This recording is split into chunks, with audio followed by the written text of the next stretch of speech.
Hello, I'm Edmar Segan. Welcome to my video. We're going to talk about acquired motion. We're going to understand in this acquired motion wrist action and hand action, and we're going to add a little more turn into this level, this stage 2 level.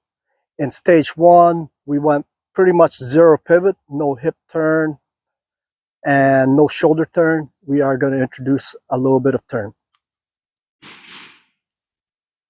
Hip turn, okay? We're going to create a standard hip turn, and we're just going to feel the weight transfer. A standard hip turn is when we allow ourselves to turn our hip back to the right and accept our weight onto our right foot, and back to the left and accept our weight to the left foot. Notice it's a hip turn, not a slide. Hip turn. So we're going to transfer our weight back to our right foot, turning our hip. We're going to accept our weight back to our left foot, turning our hip. Stage 2, number 2, all we're going to do is just add shoulder turn. And the shoulder turn we're gonna use for this practice is just a flat shoulder turn. Just a flat shoulder turn back, feeling your weight transfer, and feel the shoulder kind of turns flat down, flat on the other way. So it turns flat and turns flat. Number 3, we're going to discuss knee action. Now, guys, the purpose of the knee, one of the main purposes of the knee is to keep the head steady, okay? And specifically the right knee. That right knee wants to maintain its flex. And it's called a right knee anchor. As we go back, the right knee wants to maintain its flex. As we go forward, the right knee wants to maintain its flex. With maintaining our head still in the same area during the start of the swing, So if you notice, I'm actually pulling away from right knee on the way forward. I'm pretty much getting on top and behind it on the way back, and that right knee is staying flex. That right knee is staying flex. For this purpose, keep that right knee flex. Don't feel it straightening out. Number 4, we're going to concentrate on keeping our front foot, our left foot flat on the ground. And as we transfer our weight, that left foot stays down. And it will stay down as we come back to put our weight there. And we're going to create a positive tension away from that left foot, a positive pulling away from that left foot. We don't want that left foot to sag and lift, okay? We want that left foot to stay flat. We want to feel a pulling away from that left foot. We want to feel a pulling away from that left foot and a pulling back onto that left foot. Number 5, wrist cock. We're gonna let the arms move back, and then we're gonna allow the wrist to cock and turn. We're gonna allow the wrist to cock and turn. From behind, from this view here, you're gonna notice this inclined plane, and we're gonna allow the arms to go back. Wrists will cock, hands will turn, and you guys will notice that same angle along that swing plane. We want to start practicing this angle as we cock our wrist and turn our hand. So we bring it back, cock the wrist, turn the hand, maintain that angle right there. So we took that. The wrist action on the way back was cock and turn.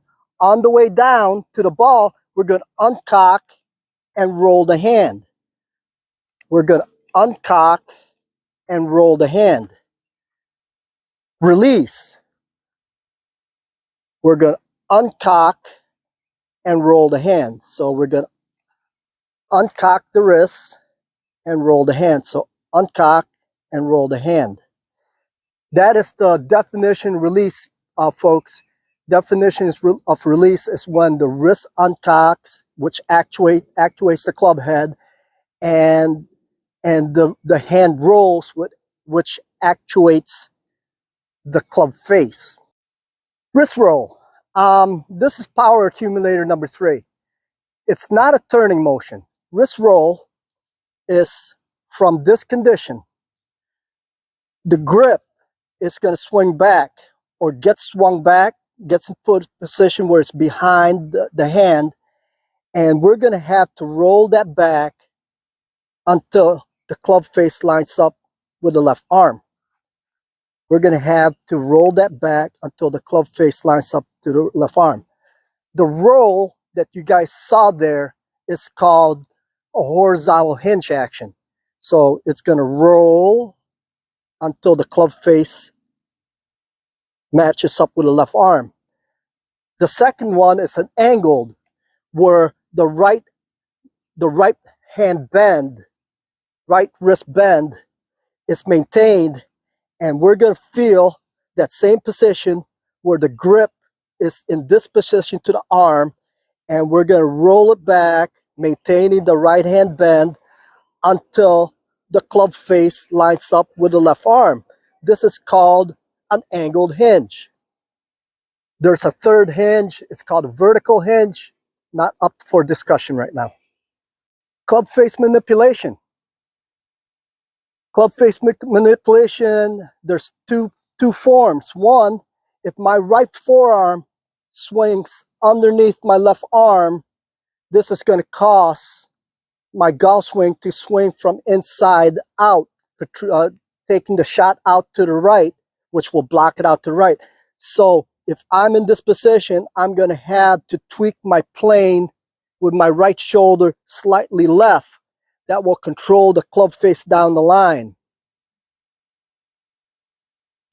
If my right forearm swings underneath my left arm, as I release, that club face is moving out, the swing is going to swing out, and I'm going to have to tweak the plane with my right shoulder shut so that that club face will be going directly down the line.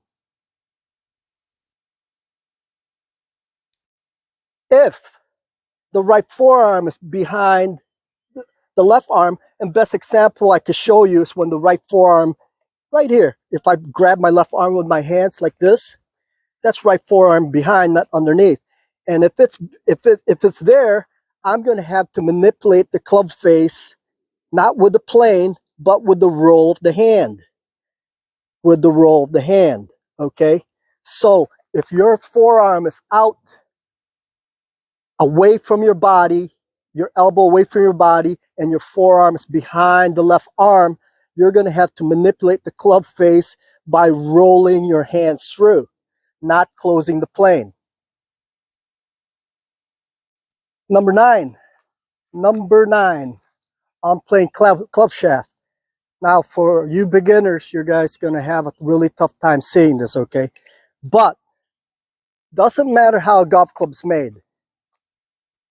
There's the shaft that goes into the heel of the club. I think there were golf clubs that were made, I don't know how, but the shaft was made to the toe.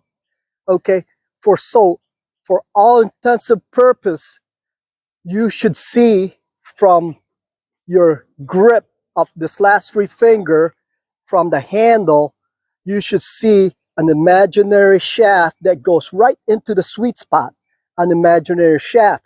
And that is what we control on plane, on the inclined plane. So guys, you're going to see this incline here, okay?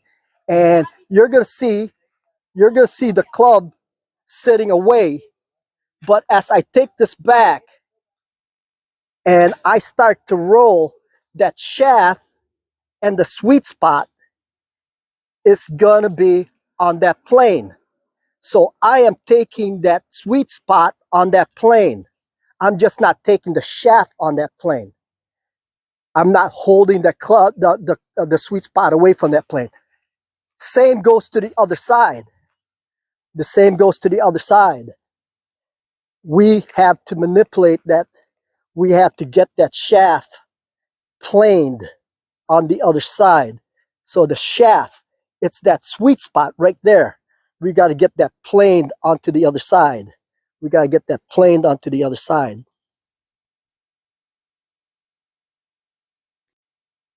Number 10, we're going to talk about loading. And number 11, this right index finger, I call pressure point number 3.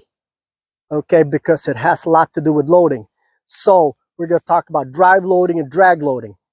So there's a drive loading motion where I rotate back S1, golf club and all, and I drive forward, pushing with the right forearm against that right index finger, right into the club, and feeling that pressure through. It's like chopping a tree. I'm driving. I'm driving. Okay. The next one is drag loading. And drag loading is when I take it back, I allow my arms to swing back, I roll the hands and cock the wrists, and I throw this golf club into that right index finger. I don't drive into I throw it into my right index finger and I pull it like a rope handle, okay? And so you will see this get thrown. It's almost like catching a ball, get thrown in and get like a rope handle. There's some stuff here that needs to be detailed a little more, like the loading and the planing of stuff. And there will be other videos to support that, to go more in detail of those actions. For stage 2, we'll just talk about it generally. So release can be as early as possible. It can be as late as it could be delayed, or somewhere pretty random, somewhere down the middle. Okay, so we're going to talk about a non-automatic random release. Why I say non-automatic is we're going to trigger it by doing something specific with the wrist action and the hand action. And so we're going to talk about a non-automatic random sweep release, meaning it doesn't start early, release doesn't start early, or release is not delayed till late. A non-automatic random sweep. Once we get the club here, we're gonna start delivering the club down, and somewhere along the line we're gonna feel the twitches where we're gonna release somewhere in the middle, not late, not early, but somewhere in the middle. And we're going to trigger it by simply uncocking the wrists and rolling the hand. That's a trigger.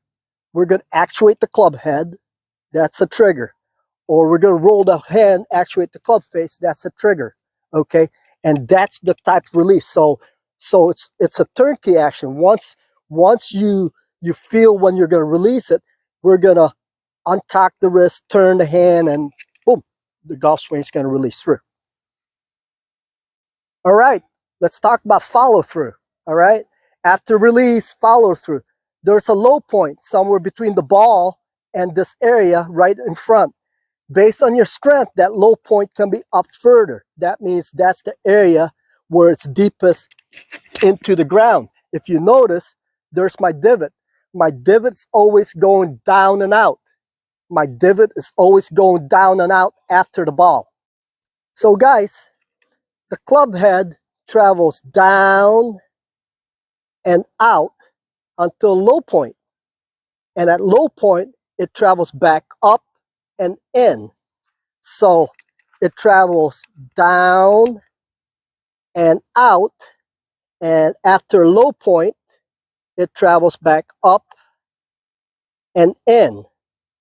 We're always going to line up to the left arm. We're always going to line up to the left arm and rotate to finish with that left arm. The endless belt. Picture a conveyor with 2 pulleys. You're going to have a pulley at the top around the chest shoulder area and at the bottom around the waist hip area.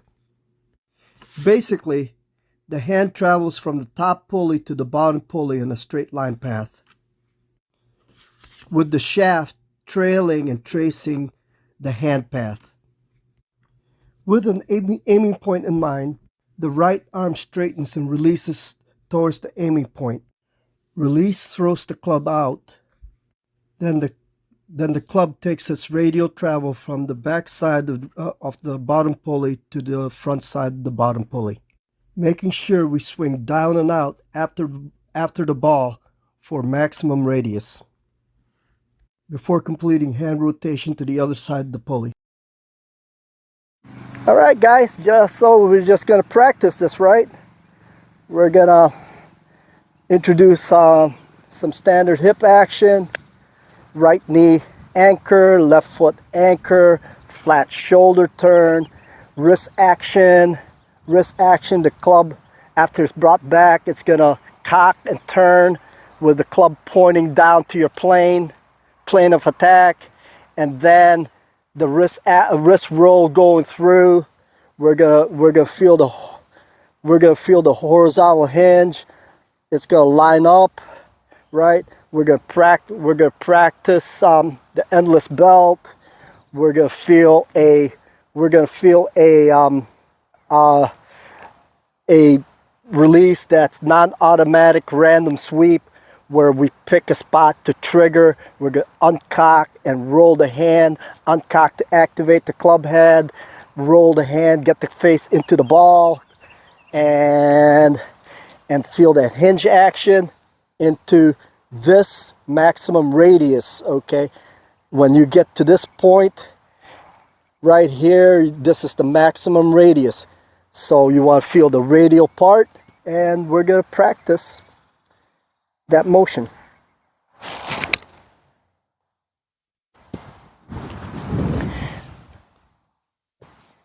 The right knee anchors and make sure the head stays steady.